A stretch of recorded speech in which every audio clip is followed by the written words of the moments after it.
U Faktografovom intervju prvom gost je Neven Dujić. On je profesor Fakulteta strojarstva i brodogradnje u Zagrebu i nedavno je predstavio studiju deplinifikacije Republike Hrvatske i danas će nam reći nešto više o njoj. Gospodine Dujiću, dobrodošli i molila bih vas da mi kažete koji su glavni naglasci vaše studije. Glavne poruke te studije su da se to može napraviti tehnički, da je to isplatljivo. Dakle, payback je negdje 2037. 39. Dakle, svega par godina nakon završetka procesa tranzicije. Problemi su naravno u komunikaciji. Dakle, ovo je prvi puta da je netko to javno izrekao i u odlukama da se krene u taj proces. To je naravno na politici da donese takvu jednu odluku. Ona bi bila u skladu sa generalnom putanjom Evropske unije, čija smo mi članica od 2013. što kod nas ljudi često zaboravljaju, da se potpuno dekarbonizira ekonomija, da postanemo klimatski neutralni do 2050. Znači, do 2050. u svakom slučaju fosilni plin treba izbaciti iz upotrebe. Međutim, kako su plinski bojleri nešto što traje jako dugo, 20 godina, mi sad već moramo donijeti odluke o tome da se prestane instalirati te bojlere. Vi ste znači za zabranu subvencija plinskih bojlera? Kao prvo, to je prilično strašno da se evropski novci troše na subvencioniranje plinskih bojlera, što se sada radi. Imate li ikakve naznake da vlada to planira napraviti? Nisam za sada čuo ništa na tom planu. Dok su recimo zemlje zapadne Evrope uglavnom već zabranile instaliranje plinskih bojlera u novim zgradama. Slovenija od 23. to zabranjuje, dakle naš susjed. Mi još uvijek to dozvoljavamo i napravili smo u propisima rupe koje omogućuju u stvari da nastavimo graditi zgrade koje se griju na plin. Što je sasvim u suprotnosti sa duhom evropskog zakonodavstva, koji ne dozvoljava uopće nikakva fosilna goriva u zgradarstvu, u novim zgradama. Ali plinski lobi u Evropi je također vrlo jak i oni su uspjeli izlobirati da se plin u određenim uvjetima smatra tranzicijskim zelenim rješenjem. Međutim, cijeli taj koncept je u stvari pao u vodu u veljači 22. Jer plina neće biti dovoljno za tu tranzicijsku ulogu. Mi moramo puno brže ići prema obnovljivima u struji. Nešto dulje će trajati ugljen kao novo tranzicijsko gorivo koje treba balansirati. Koliko je to štetno, s obzirom da se Njemačka vratila ugljenu? To je jako napuhano. Radi se o 1-2% povećanja i uglavnom će ugljen do 2030. u većini evropskih zemalja izaći iz upotrebe. Koliko mi trenutno imamo dizalica topline ugrađenih? Postoji li taj podatak? Jer nama je potrebno 250 megavata. Nama je potrebno oko 400 megavata dizalica topline godišnje.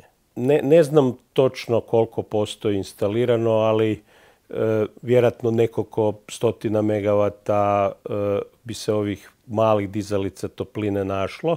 S obzirom da se kod nas Dalmacija i Primorje dobrim dijelom griju na dizalice topline. Doduše zrak najjeftinije rješenje, ali ima toga u Hrvatskoj.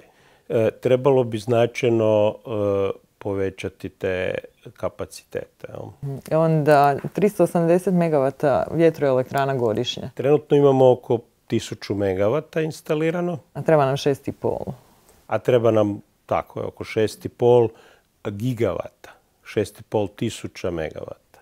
Oko 6,5 puta više nego danas.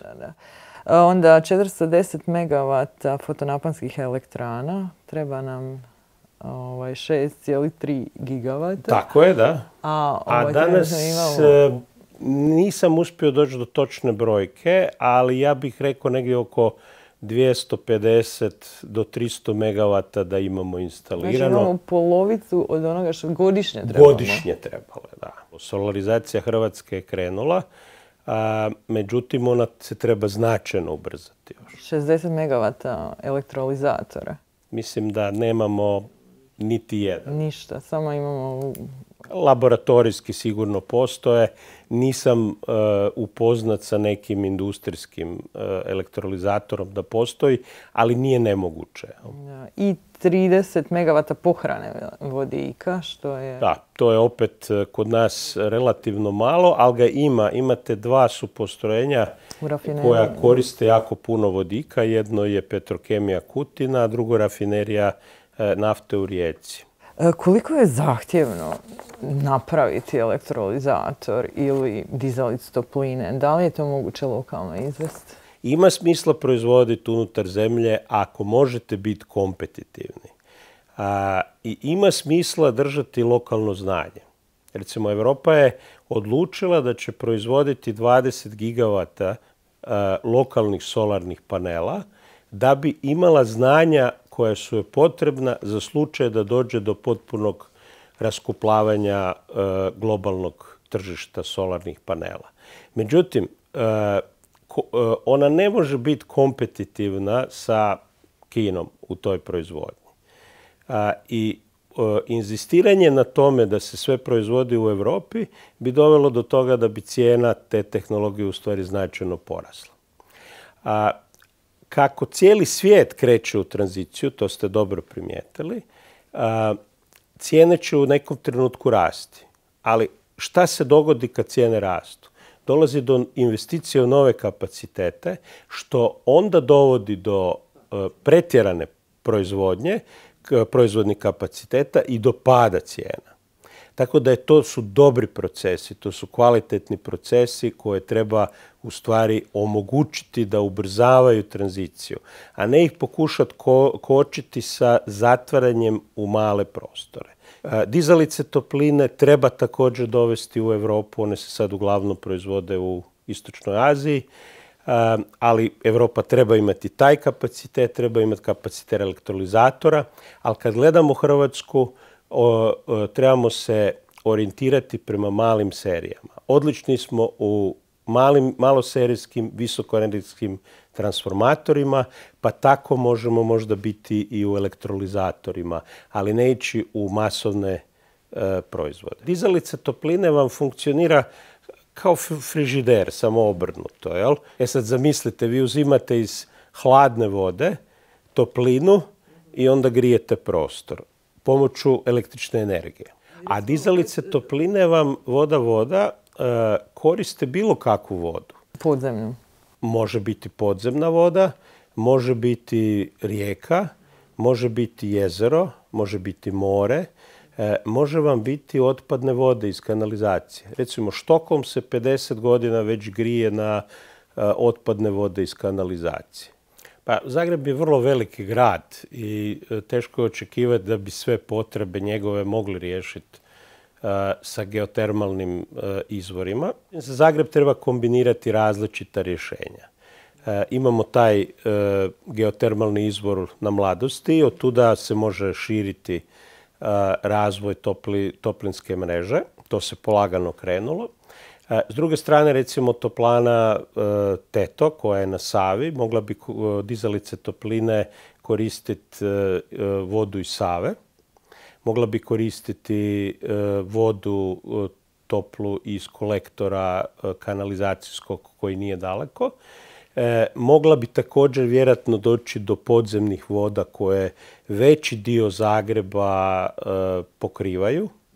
Znači, gdje god zabušite imate relativno dobar protok podzemnih voda i tu biste mogli znači, izvlačiti jedan dio topline pomoću dizalice topline.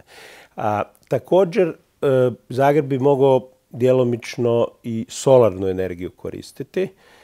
Znači, solarna energija se može koristiti na dva načina u toplinarstvu, tako da pokreate ljetnu potrebu, kao recimo što Vukova radi, ili da radite sezonske spremnike, pa da onda ljeti skupljate toplinu i na nju se grijete zimi. Ne može se Zagreb cijeli pokriti sa time, ali dakle kombinacija tih triju različitih izvora je nekakvo optimalno rješenje vjerojatno za Zagreb. Koliko je zahtjevan taj tehnički zahvat koji bi bio potreban da se i gradska plinara i gradske toplane zapravo prebace na nekakav održivi energent od plina? Što se toplana tiče, to je jednostavnije.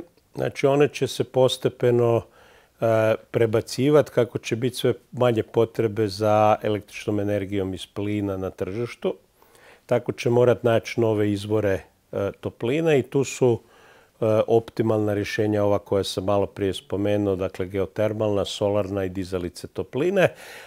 Te se možda može probati hvatati nešto otpadne topline iz industrije i usluga, znači iz shopping centara i takvih zgrada. Vi trebate recimo u shopping centru uhladiti u nekom trenutku taj shopping centar.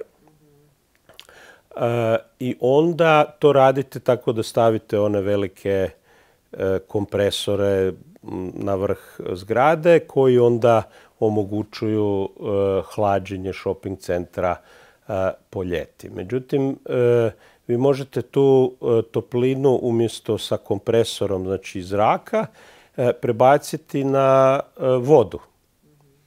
I grijati vodu umjesto da grijete atmosferu i u stvari otpadnu toplinu bacate u atmosferu, grijete nekome toplu vodu ili dogrijavate toplu vodu. Dakle, koliko ste optimistični da se ovakvi zahvati mogu stvarno izdešavati u idućih 12 godina?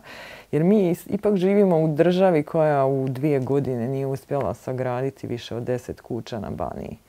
A znamo koliko je to politički važno, znamo koliko to znači za imidž jedne vlade, koliko to znači za njihove koalicijske partnere. Znači, to je izvedivo tehnoekonomski, ali problemi su sociopolitički. Što znači da otpor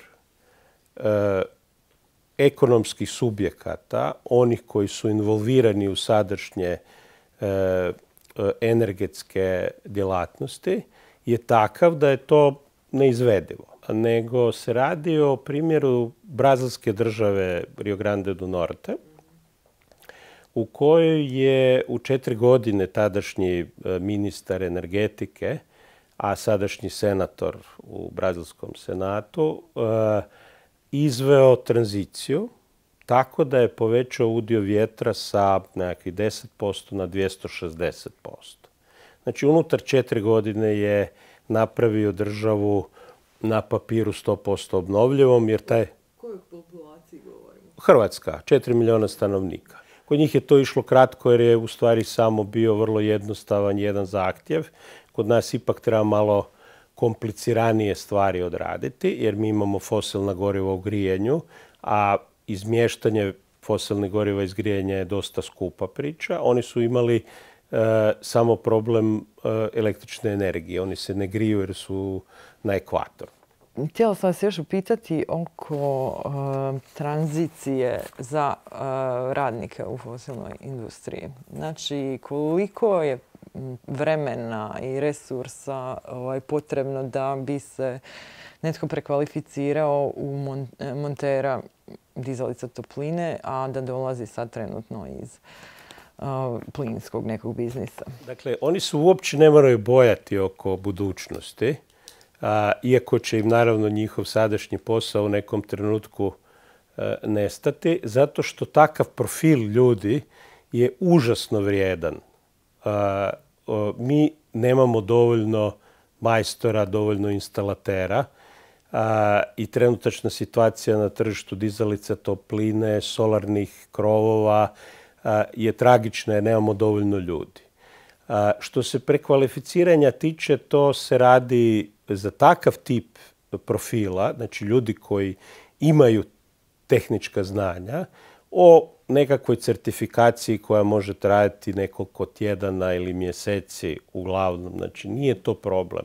Kad biste vi htjeli se prekvalificirati, to bi malo bilo teže jer biste ipak morali znati kako spojiti dvije cijevi, kako spojiti žice, što nije bilo u vašem obrazovanju. Međutim, to su ljudi koji to sve znaju, koji to imaju u prstima i koji samo trebaju određene certifikate položiti da bi mogli raditi nešto točno određeno u tim novim sektorima. Dakle, tu država bi trebala već sada razmišljati o tome da napravi rapidnu edukaciju, pojačanje edukacije za one ljude koji žele ući u ta zanimanja, te za one ljude koji se žele dokvalificirati, jer plinskih instalatera će nam, odnosno servisera će nam trebati još puno godina, ali dobro je ako oni znaju isto vrijeme i spojiti zgradu na toplanu, iako znaju napraviti dizalice topline ili solarne krovove. I kod projekcija grijanja vi ste naveli da se ne smanjuje samo udio plina postepeno, već i broj utrošenih teravat sati. Kao prvo idemo u obnovu zgrada, pa se zbog toga to ide jako sporo, to će trebati značajno ubrzati. Mi nismo išli sa pretpostavkom velikog ubrzanja tog procesa. To smo recimo mogli napraviti, ali to bi onda koštalo dosta više. Tražili smo jeftinije varijante. A koji korak? Znači, mi smo sada negdje na 1% godišnje, a 3% godišnje bi trebalo biti minimalno, a 5% nekakvih željenih, idealnih, da. To je jedna stvar. Međutim, sustav grijanja vam također utiče na efikasnost. Recimo, kad se grijete sa plinom, onda plinarci kažu vi ste sad skoro 100% efikasni zato što se koristi donja ogrevna vrijednost plina kod izračuna efikasnosti, a kod kondenzacijskih bojlera vi koristite u stvari gornju ogrevnu vrijednost pa dobijete čak više od 100%. Međutim, sad zamislite da taj isti plin koristite u kogeneraciji za proizvodnju električne energije po 55% efikasnosti i onda otpadnu toplinu iz te kogeneracije koristite u toplani za grijanje zgrada. A struju koristite za dizalice topline koja onda proizvede 3 do 6 puta više topline. Jel? I vi u stvari iz istog plina dobijete od 2 do 4 puta više topline. Jel? Naravno, idemo prema još efikasnijem sustavu gdje nećemo imati niti plina u kogeneracijama, nego će to biti geotermalna energija, sunčeve energije, dizalice topline. Dakle, to su sve u stvari efikasniji sustavi od plina. Spomenuli ste da bismo prelaskom na obnovljive imali oko 145 dana, izrazili ste se u satima zapravo, godišnje, jeftine struje. A da bi ostalo bila ta volatilna ili možda čak i jako skupa struja, da li bi taj potpuni prelazak na obnovljive znači ugradnju nekih novih brojila? Postoji veleprodajna cijena struje, o kojoj sam govorio, i maloprodajna cijena struje koju vi plaćate preko svog brojila. Znači, sada vi plaćate jednotarifno ili dvotarifno cijenu struje i nemate nikakav osjećaj koja je trenutna cijena struje na burzama. Međutim, ideja koju Europa gura je da vi možete osjetiti tu cijenu struje na burzi, tako da bi vaše brojilo trebalo naplaćivati vam struju prema cijenama koje bi trebale biti 15 minutne. I vaše brojilo bi svakih 15 minuta dobivalo drugu cijenu struje i onda bi uključivalo ili isključivalo pojedine potrošače kod vas koji vam nisu kritični. Dakle, neće vam dirati televizor jer vi želite gledati utakmicu, Ali će vam puniti električni auto kad je cijena struje niska, grijet će vam kuću kad je cijena struje niska, a kad je cijena struje visoka na burzama, onda će koristiti toplinu iz spremišta topline. Vi ste u svojim projekcijama naveli da bi mi mogli već izaći iz proizvodnje plina 2025. ako se ne varam. A to je na bazi... A da bi ostao LNG. Da, to je na bazi onoga što se zna od proizvodnje. Znači mi smo pri kraju sa svojim... Mi smo pri kraju, znači izvori su gotovi, sjeverni Jadran je isto pri kraju. To će, ja se nadam, biti malo optimističnije, jer to uvijek na kraju se nešto još malo više iscijedi.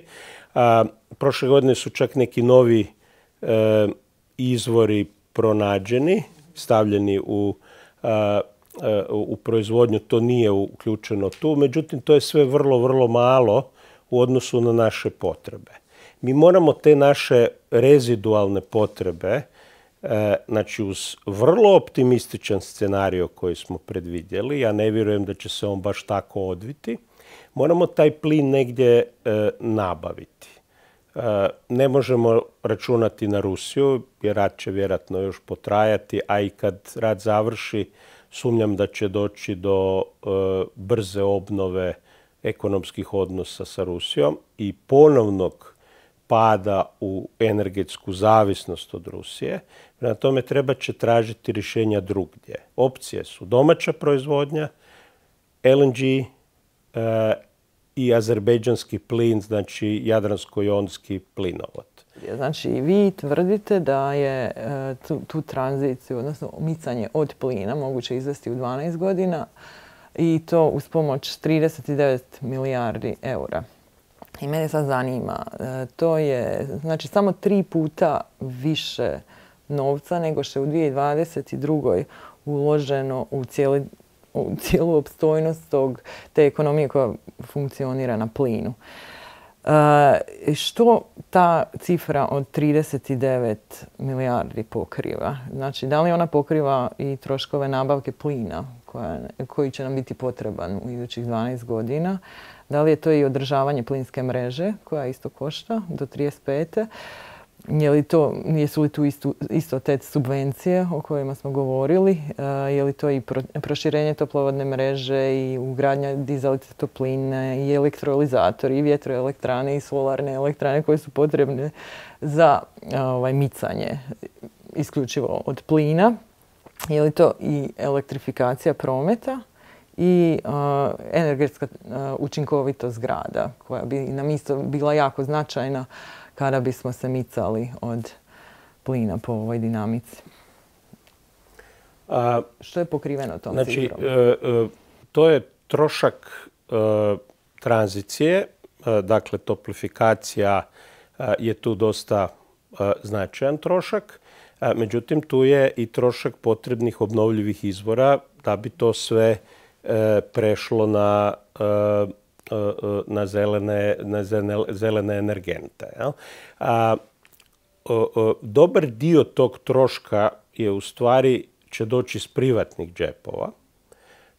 Imate projekte koji su sasvim isplatljivi, koji su spremni, ali ih se administrativno ne omogućava. Od solarnih krovova na građanskim kućama do recimo vjetroelektrana koje se koče administrativno. Znači ti projekti ne bi trebali subvencije. Toplifikacija mreže će trebati subvenciju zato što se tu radi o relativno rapidnom širenju jedne nove mreže i takve nove mreže uvijek bivaju subvencionirane. To građani ne mogu sami pokriti iz računa. Znači, taj jedan trošak tranzicije obuhvaća sve te tehnologije. On nije prevelik i on se u stvari isplaćuje negdje 37. 39. Ali bi trebalo sada napraviti značajne investicije jer na početku je taj trošak najveći. Tu je naravno i trošak povećani energenata. Međutim, upravo zato što vi zamjenjujete plin sa obnovljivima, vi nakon relativno kratkog vremena smanjujete trošak energetskog sustava. Jer ako morate dulje kupovati skupi plin, pa ga onda još subvencionirati građanima da ne dobijete žute prsluke, onda vam to dugoročno povećava trošak. I to smo pokazali u jednom dijagramu kako je trošak sustava kontinuirano kakav je sada, cijelo vrijeme od danas do 2035. viši i sve veća je razlika od onog sustava kad bi prelazili na zelena rješenja. Znači, to je cijeli trošak. Znači, uključuje i ove neke troškove održavanja sada ovoga sustava, ili? Da. Da, i subvencije, sve ovo što sam nabrojala je pokriveno, uključujući elektrolizatore koji bi nam trebali pomoći u tranziciji industrije. Dobrodošli u drugi dio faktografovog intervjua sa profesorom Nevenom Dujićem u kojem govorimo o troškovima tranzicije. Nakon završetka snimanja prvog dijela primijetili smo da pojedini izračuni troškova deplinifikacije Hrvatske se ne poklapaju. Naime, kod čitanja studija zbog izostavljanja brojke koja pokriva operativne troškove tranzicije i operativne troškove scenarija business as usual može se steći pogrešan dojam o ukupnim troškovima tranzicije. Odnosno, u studiji se izrijekom navodi da oni iznose 39 milijardi eura, pa smo stoga pitali profesora što ta cifra sve pokriva. Ispostavilo se da ne pokriva troškove nabave plina koji su potrebni u tranzicijskom periodu, a da su oni procijenjeni na 60 milijardi eura. Što bi onda i ukupni trošak tranzicije sa 39 milijardi eura podigao na 99 milijardi eura. Pa ako nam možete više reći o toj omašci ili nedostatku. Svi troškovi su dobro navedeni u slici koja se nalazi pokraj. Troškovi sustava, je li tako? Troškovi cijelog sustava, da, gdje je usporedba scenarija deplinifikacije i scenarija koji nastavlja dosadašnju politiku.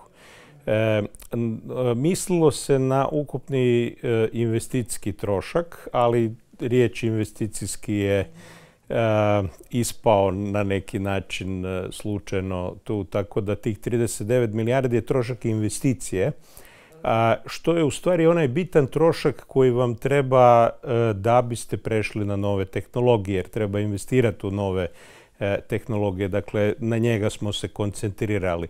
Ali naravno u cijelom tom procesu vi morate pogoniti stare sustave još neko vrijeme, a i ti novi sustavi ponekad imaju neke imaju operativne troškove, nemaju trošak goriva, ali treba održavati postrojenja. Znači, kad se gleda svi zajedno troškovi scenarija tranzicije, kako ste rekli, to je 99 milijardi do 2035. Međutim, to možemo usporediti sa troškom goriva u slučaju kontinuiranja sadašnjeg sustava koji je 97 milijardi. Znači, samo gorivo nam je skoro skupo kao cijeli trošak tranzicije, a i u tom scenariju moramo ulagati u opremu, jer pojedini dio opreme se potrošio, pa je tu negdje 25 milijardi potrebno uložiti za održavanje tog takozvanog business as usual ili scenarija kontinuiteta. Također bih se tu voljela pobliže pozabaviti izvorima koje ste konzultirali prije određivanja tih operativnih troškova, odnosno troškova plina. Jeste li uzeli u obzir da cijene plina na burzi ne predstavljaju stvarne cijene po kojima države nabavljaju plin? One zapravo formiraju cijenu s obzirom na zakupljene kapacitete plinovoda i tako dalje. a na burzi se trguje sa samo malim fragmentom plina, zapravo, koji je daleko skuplji od ovoga kojeg države nabavljaju preko kapaciteta. A to je djelomično točno, a djelomično i nije. Dakle, ti dugoročni ugovori su vam isto tako benchmarkani na cijenu plina na TTF-u. Oni samo malo kasne. A onda ste imali situaciju da smo mi ostali bez dugoročnih ugovora sa Rusijom, koji su bili relativno povoljni, ali i oni su bili povezani sa cijenom na burzi. Tako da su i oni otišli gore, samo što smo ostali bez njih i onda smo se odjedanput morali opskrbljivati sa burzi. Nama nije bio zadatak da radimo ekonomsku analizu, to smo napravili tako da pokažemo. Kad gledate cijenu u budućnosti za 15 godina, onda imate različite opcije.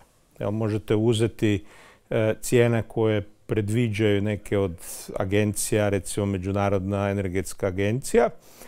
Međutim, ta predviđanja su bila bazirana na situaciji bez rata i bez dekuplanja energetskog sustava sa Rusijom. Mi smo se sad dekuplali sa Rusijom i ono što se zna da će cijena plina dugoročna biti povezana između azijskog i europskog tržišta. Što je otprilike, ako gledamo prije rata, ona je bila otprilike dvostruko veća od europske cijene. Tako da povećanje cijena plina je neminovno i sve što se očekuje je da će ono ostati. Mi smo koristili cijene futuresa na TTF-u, što je samo jedna od mogućih opcija. Vi ne možete predviđati buduću cijenu. One su sad već vjerojatno pale u odnosu na to. Tako da bi taj trošak bio donekle različit ako se sada uspoređuje. Međutim, vama se uštede otvaraju značajno nakon 2035.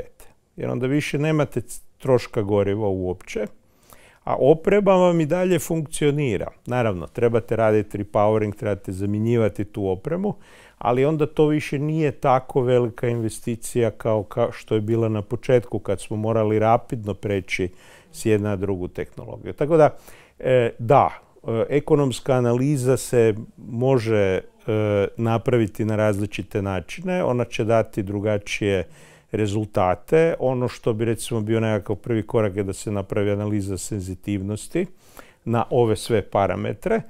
Međutim, to u stvari nije bio predmet studije. Mi smo to napravili iz vlastitog interesa, čisto da vidimo koliko bi to koštalo. Da, i ako se ne varam, u odnosu na izračune koje ste vi koristili u prosincu 2022. cijene plina su već pale nakon mjesec do 2 dana. Tako je. Tako da su se te dvije linije, business as usual i tranzicije, približile već nakon što ste objavili studiju, odnosno u tom periodu. Točno, znači sad bi trebalo to ponovno izračunati sa drugim cijenama. Znači zato kažem analiza senzitivnosti koja bi različite te moguće buduće scenarije procijenila. Teško je predviđati jednu moguću cijenu plina, to bi netko morao imati onu magičnu kuglu, nego naprosto treba vidjeti što ako. Ali kad sam vas pitala koje su glavne poruke studije, vi ste rekli da je prva ta da je tranzicija tehnički izvediva i da je druga da je povrat investicije moguć već 2037-39. Sad zanima me, ako uzmemo u obzir ove operativne troškove i ove odnose o kojima smo govorili sada, postavlja se pitanje da li još uvijek stoji ta računica, da li mi možemo očekivati povrat investicije tako rano?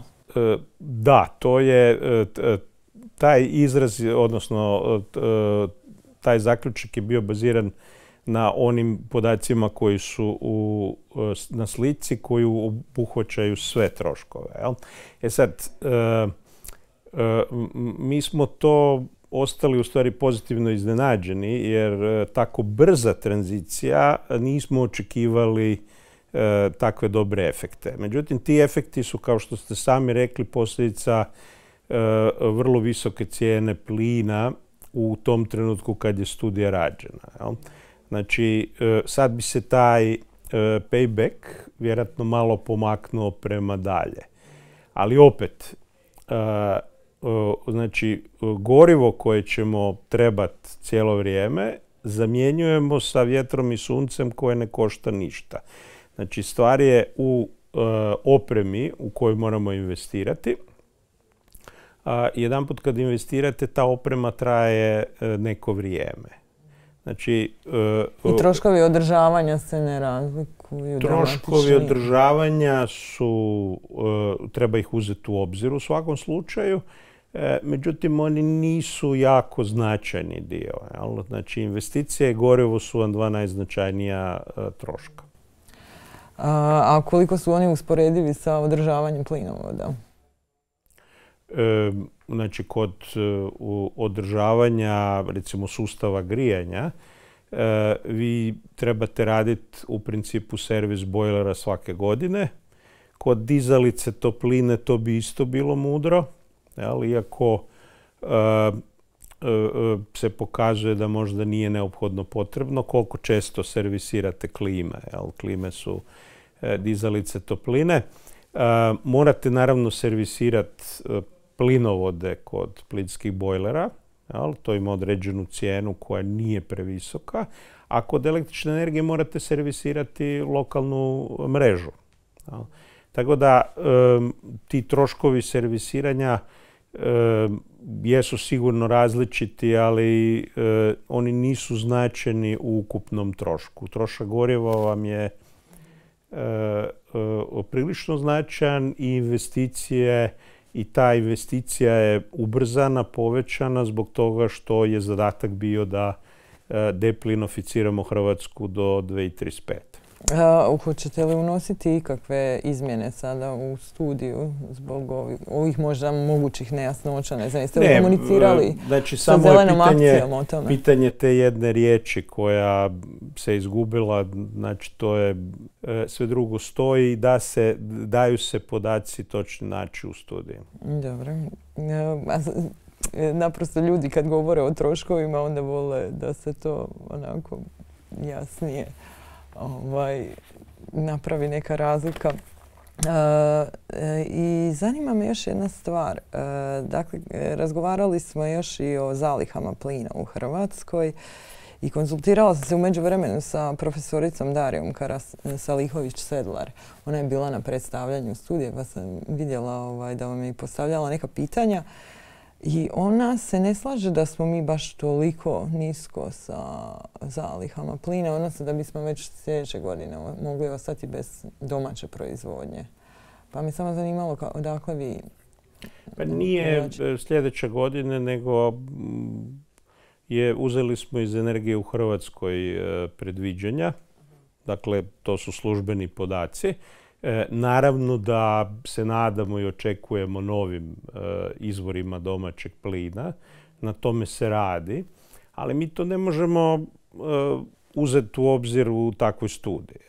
Znači, u međuvremenu se počelo govoriti o istraživanjima, o nekim nalazištima novima i to su sad novi faktori i onog trenutka kad bi to ušlo u neke službene izvore, onda to možemo u nekakvoj budućoj kalkulaciji uzeti u obzir. Ja se slažem s profesoricom da Hrvatska ima plina. Najveći problem je u tome što je domaća proizvodnja gašena, jer je bilo nekima isplatljivije uvoziti plin iz daleka i nije se ulagalo u domaću proizvodnju. Međutim, ako se krene ulagati u domaću proizvodnju, onda se vjerojatno može obnoviti, a profesorica Karasalihović je sigurno dobra adresa da to pitate jer ona ima pregled nad poljima. Ali mi kao planeri možemo koristiti samo podatke koji su objavljeni. Hvala vam puno još jednom što ste izdvojili vrijeme za nas.